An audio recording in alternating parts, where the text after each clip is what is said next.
Okay, ladies and gentlemen, but mostly the gentlemen, um, I am recording in a slightly different part of my house, not the garage like I usually film in, because right now it's being taken up by my truck, and even though they advertise it as a two-car garage, it really only fits one. But what can you do? Yeah, I got that parked in there right now due to, shall we say, certain current events that don't inspire a lot of confidence in me to leave my truck sitting out in my driveway. So it is currently parked in my garage where I think it belongs right now, for the time being. But that does not stop me from going out to the range and the local stores around here to, make my usual rounds and see what's available, right? So I went to one of the big box stores, I went to Sportsman's Warehouse, one of the big box stores, and I actually quite like going there because the selection there is usually pretty good, and they have decent prices, and they give a nice military discount for somebody like me, a nice little 10% off the top there, which basically means what I buy there is tax free, because I think Arizona sales tax is like 9 or 8 point something percent. Anyways, so I essentially get stuff there tax free, so the prices are pretty good, and the selection is pretty good, but. Last time I went there, I was buying some 10mm ammo for my Glock brand Glockazine, and I noticed on the wall there they had in their 22 rifle section, they had something that looked pretty different, pretty unique. I was like, "Hey man, can I see that cool looking rifle over there?" And he says, "Yeah, sure." And what he pulls off the rack is this gun right here. This is a Winchester Wildcat 22, and I thought to myself, man, I remember hearing about those at, I think it was a 2019 SHOT Show or the 2018 SHOT Show. I don't remember which one it was, but I remember there was an announcement for this gun a while back, not too far back, but a while back. And I thought, man, that thing looks really cool. And I wanted one, but I'd never heard anything about it after that SHOT Show. So I was like, okay, it's vaporware, whatever, cool. But then I saw it in the store and I was like, dude, you guys actually got one of these? That's freaking cool. And I had literally just watched a TFB TV video from the guy named Hop they have on their channel. He usually does the cheapo budget firearms for them. And he actually reviewed this rifle. And I thought it was pretty dang cool. So I really wanted to pick one up for myself. But at the time, I had to wait until my next paycheck. So I waited until my next paycheck, and I came back, and the rifle was still there, so I bought it. And ultimately, this came out to around $210 or something like that. Yeah, right around 210. And man, I will tell you, I have actually been very, very impressed with this little thing. Because we could all use another 22 rifle, right? 22s are always super, super fun. They're, really the cost doesn't matter so much to me, because they're just fun. They're nice to have. It's fun to plink around with, and it's obviously it's a lot cheaper to shoot 22, so you're always going to have ammo availability price wise and everything. They're just fun guns. I have absolutely no legitimate need for another 22 rifle. I have two 10-22s. I have a Ruger American Bolt 22. I have enough 22s to do anything that I would practically need to do. But you know what? This one is just so freaking cool. I like the way it looks. I like the way it handles and everything. And so I just decided, I'm just going to pick it up. Cool. Whatever. So the first thing you'll notice when you pick up one of these things is how much it doesn't weigh. This thing does not weigh anything at all. I think the advertised weight is 4 pounds or something like that. I don't think it really doesn't even feel like it weighs that much, because the only metal that's really in this gun is the barrel and the bolt. Everything else in this thing is like plastic, straight up. And that's not a knock against this rifle either, because they really do in fact save quite a lot of weight on this thing. It is crazy how light this thing is. I don't think there's any stock 10-22 that comes anywhere near the weight of this, so that's just super cool to me. And the other features it comes with, it has from the factory a peep sight, or aperture sight here in the back, which I vastly prefer for my rifle sights. And as anyone who has shot a 10-22 with iron sights knows, buckhorn sights kind of suck. And definitely the iron sights on a stock 1022, they're not really that great. I've never liked them. I never liked that style of aiming for any kind of precision work. Now, if you're just plinking, if you're shooting at steel plates, for instance, or you don't really care what your grouping is, they work just fine. But if I really want to test myself for the challenge and the accuracy to see, aperture sights like this absolutely beat buckhorn sights out of the water, 10 times out of 10. My personal opinion. I've never seen anything to suggest otherwise, but yeah, that's me. And the other cool thing is this rifle actually takes 1022 magazines, so very, very smart move on not just Winchester, but also the manufacturer of this rifle, which is not Winchester, by the way. It's a Turkish company. Very, very smart move for them to use 1022 magazines like this huge, big Chungus magazine I have here. It will take those, so very, very smart move on their end. The other cool feature is it has integrated pick right on the top here. I can't tell you how many times 1022s come in so many different configurations, and to get the ideal one that has all the features that you want, you're going to end up paying like tons more. But yeah, so pick right on the top, peep side on the back, takes 1022 magazines.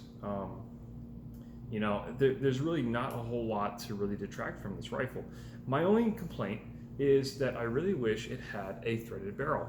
Now, the reason why I think they don't have a threaded barrel is because this is an import gun. This is made in Turkey, and it says so right there on the barrel, product of Turkey.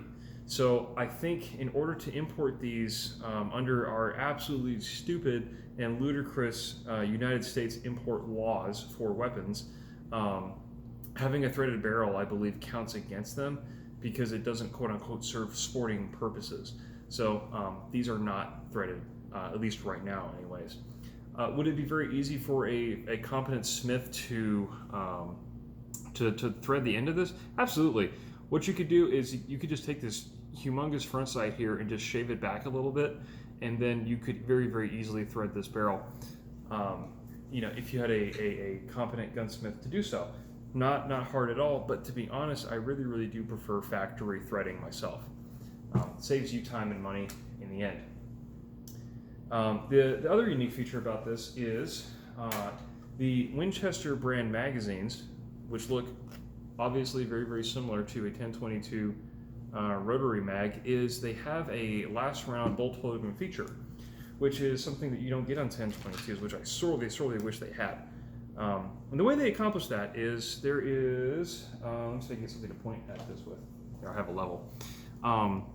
You see this little like metal tab sticking out of the back here. That is the last round bolt hold open feature for this rifle. That's what the bolt catches on to keep it open on the last round. And I think that's a really, really cool and dandy feature because now it operates pretty much like every other semi-auto rifle that you have out there. They all lock open in the last round, and that is how this rifle accomplishes that. Now, obviously, they even state this in the manual that although this is compatible with 1022 magazines like this, only the Winchester brand magazines will feature the bolt hold open feature. So they do expressly state that in the manual for this. And yes, I do read the manuals for my guns. So as you can see here, obviously it takes the big Chungus 1022 mag, and it does actually work with these. I have put about 350 rounds through this gun in the first and only session that I've shot this with, just to test out all kinds of different ammo types and everything else like that, just to see how it would work, because it's not a 1022, so I don't know exactly how it's going to run, how it's going to operate, and I will tell you I've had exactly 0 malfunctions that had to do with the rifle itself. All the malfunctions I had were either with the magazine or the ammunition and the sheer unreliable nature of 22 itself, right? So that gets to how did it shoot. So the day I went to go shoot it out at, it was I think 105 or 106 out that day. It was very, very hot. Summer is officially here, and I I kind of rely on ambient temperature to kind of cool my guns down, or at least allow my guns to cool down after I've shot so many rounds through them.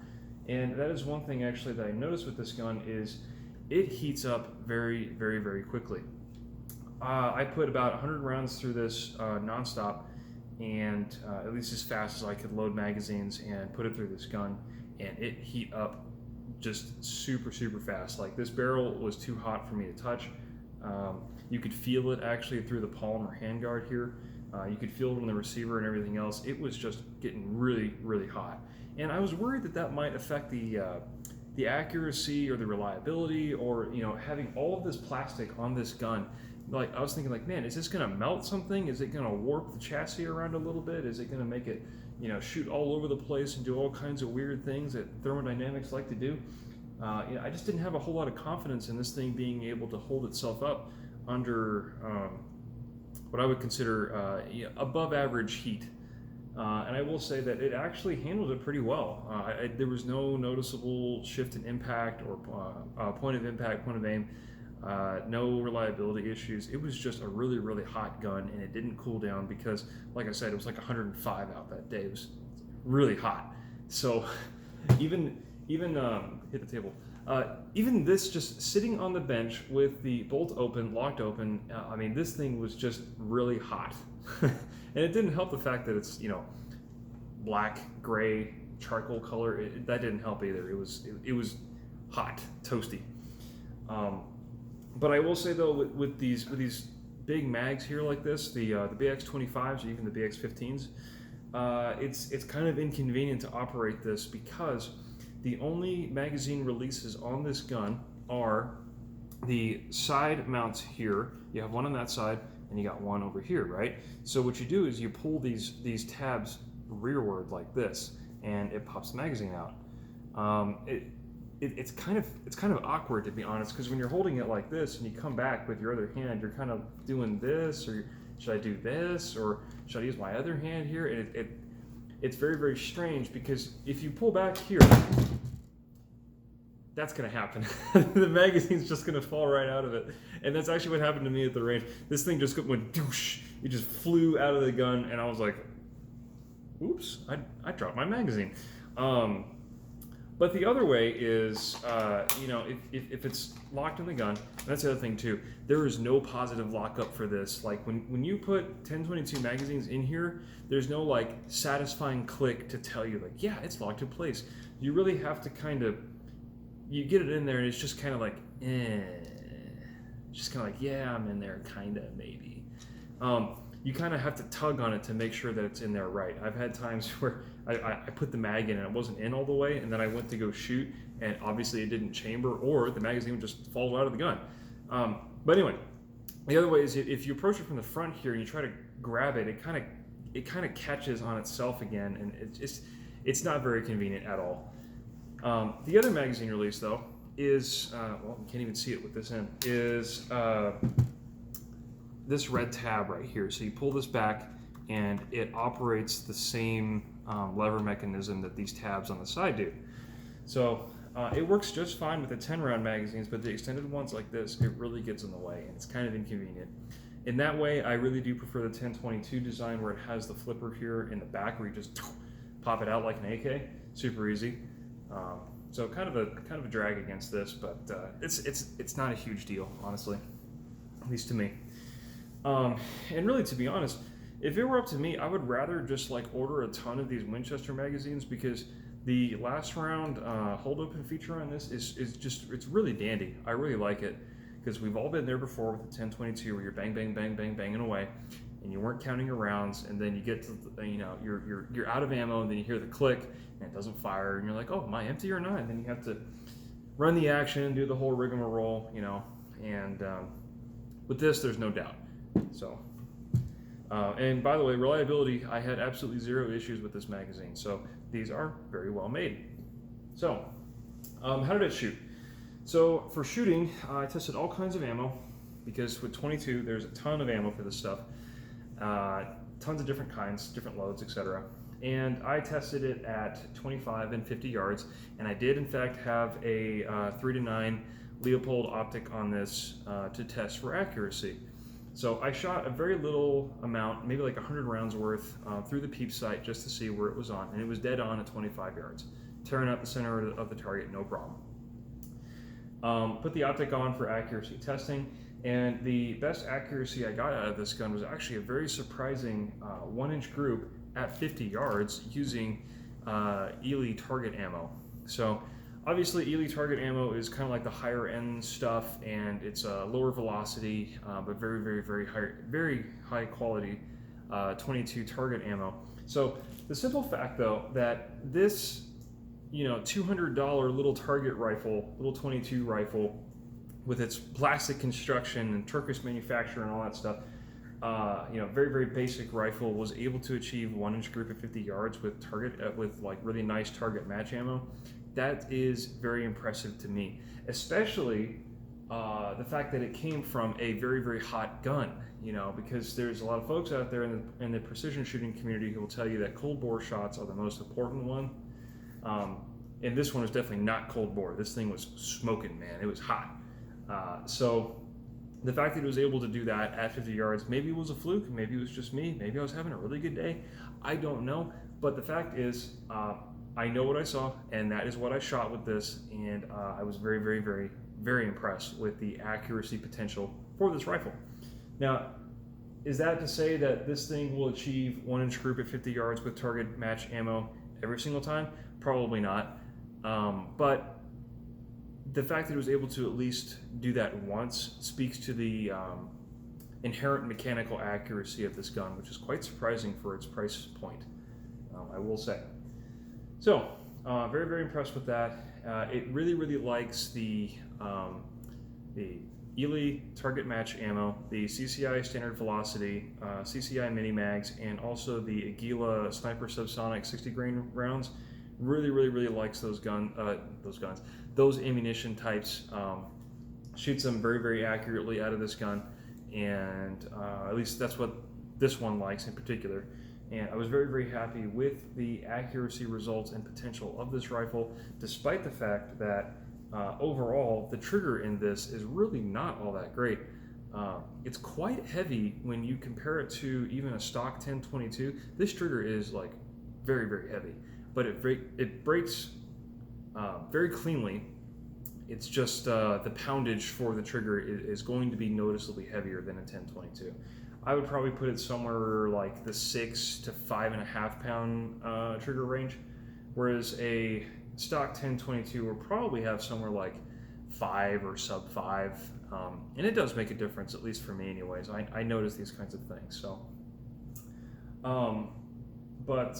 yeah, so I'm very impressed with how this rifle performed. No reliability issues that weren't caused, like I said, from either the ammo or just inherent 10-22 or inherent 22 ammo reliability issues.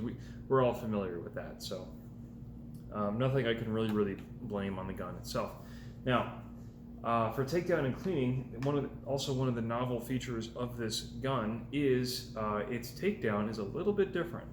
So everybody knows with a 10-22, and I know I make a lot of comparison to 10-22s because honestly 10-22s are the golden standard of 22 rifles, but this takes down in a different way from a 10-22. So what you do is, what they advertise anyways, is that you charge it and you dry fire it, and then there is a big red button here in the back of the stock right there.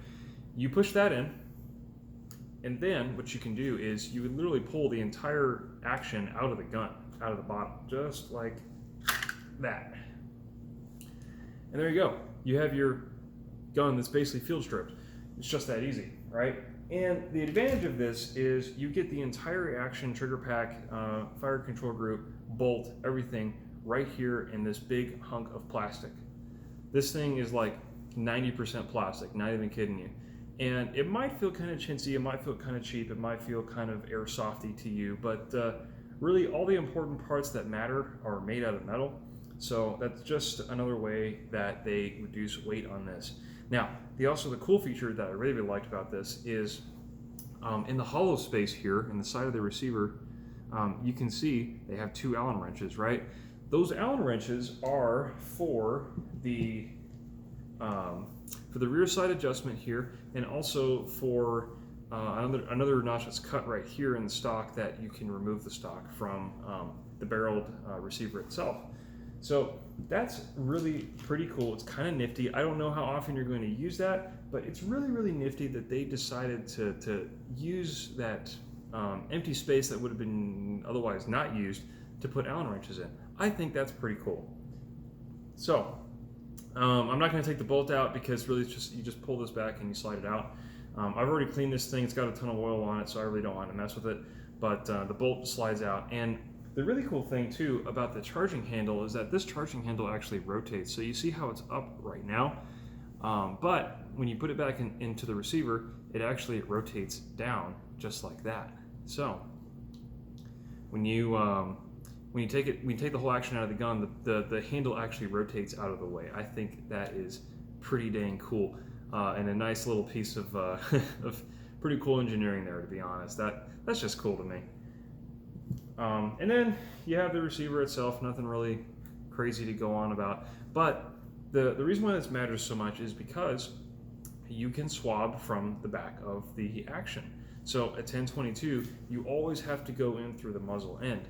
With this one, you can come in through the breech end, which I think is pretty cool. You know, those of us that have maintained 1022s know the hassle of getting inside the receiver and scrubbing all that crap out, because you know blowback actions tend to be kind of dirty, especially in 22s. But this one, you can get your whole full length freaking cleaning rod all the way through here and start swabbing and everything, and really get in there and clean it really good. So this is really a rifle that I believe has been thought out quite substantially by whatever team of engineers designed it. There's a lot of cool, nifty little features in this thing that just kind of make me look at it and say, man, that's really cool. You know, does it necessarily have like a ton of more practical use in a 1022? That's debatable. Should you always buy this over a 1022? Also debatable, because this being a brand new gun, obviously there's going to be like zero aftermarket for it right now. I don't really expect this to take off, to be honest. I don't expect this to have the aftermarket potential that a 1022 does. I just don't see it. I think this is going to be kind of a one-off thing for Winchester. They're going to introduce it for a couple years and they're going to discontinue it, and then we're ultimately going to forget about it, you know, like 10 years from now. But the simple fact is, it's brand new for now. It's got a lot of cool features. I like it. I think it's pretty cool. I think it has a few features that make it at least a little bit better than a regular 1022. At least for me anyways, stuff that matters for me. Let me just try to put the action back in here, if I can. So then it just kind of slides up in the gun. Boom. Just like that, and you're ready to go. Pretty cool. Pretty cool. So, yeah, I just figured I would bring this rifle to you guys and YouTube in general, because there's not a whole lot of information about these things right now, because they are such like brand new guns. And as far as I know, only the big box stores like Cabela's, Bass Pro, Sportsman's Warehouse, etc., only they have these rifles right now that I think. I've never seen these in like a mom and pop store or pawn shop or anything like that. I think it's all big box stores right now, at least at the making of this video. You know, you're probably going to be paying MSRP for these things, but to be honest, like, man, it's a 22. It's cheap enough. Like, you know, if you got a few extra bucks to blow and you want a nice little plinker and you're kind of tired of the ubiquitous nature of a 1022, because, you know, let's be honest, 1022s can be pretty boring after a while, just like ARs and Glocks are. This one is definitely something to look out for. I think it's cool. It's got a lot of cool features. It doesn't weigh hardly anything. At least for me, it shot very well with the certain types of ammo that I put through it. It was very reliable for what it was. You know, just all around, a really cool, interesting, neat, fun rifle to shoot. I think Winchester did a really good job with this. At least the Turkish manufacturer that made it, I think, did a really good job with this. I like it a lot. Not really a whole lot to complain about, to be honest. And do I think it's worth the money? Yeah, I really do. You know, at the worst, you're going to be out like, what, $250 for a 22 rifle? Like, come on. Like, it's not a huge deal. But for what you're paying, I think you do get a really nice, pretty cool little rifle. So anyway, I figured I'd bring that to you guys because, like I said, there's not a whole lot of information on these rifles out right now, and I figured I'd pick it up and make my own video on it while you know, these things are brand new and people are looking for information and opinions about them. So yeah, I would say you know, buy with confidence. They're pretty cool. So anyway, that's all I got to say about that, and we'll see you next time.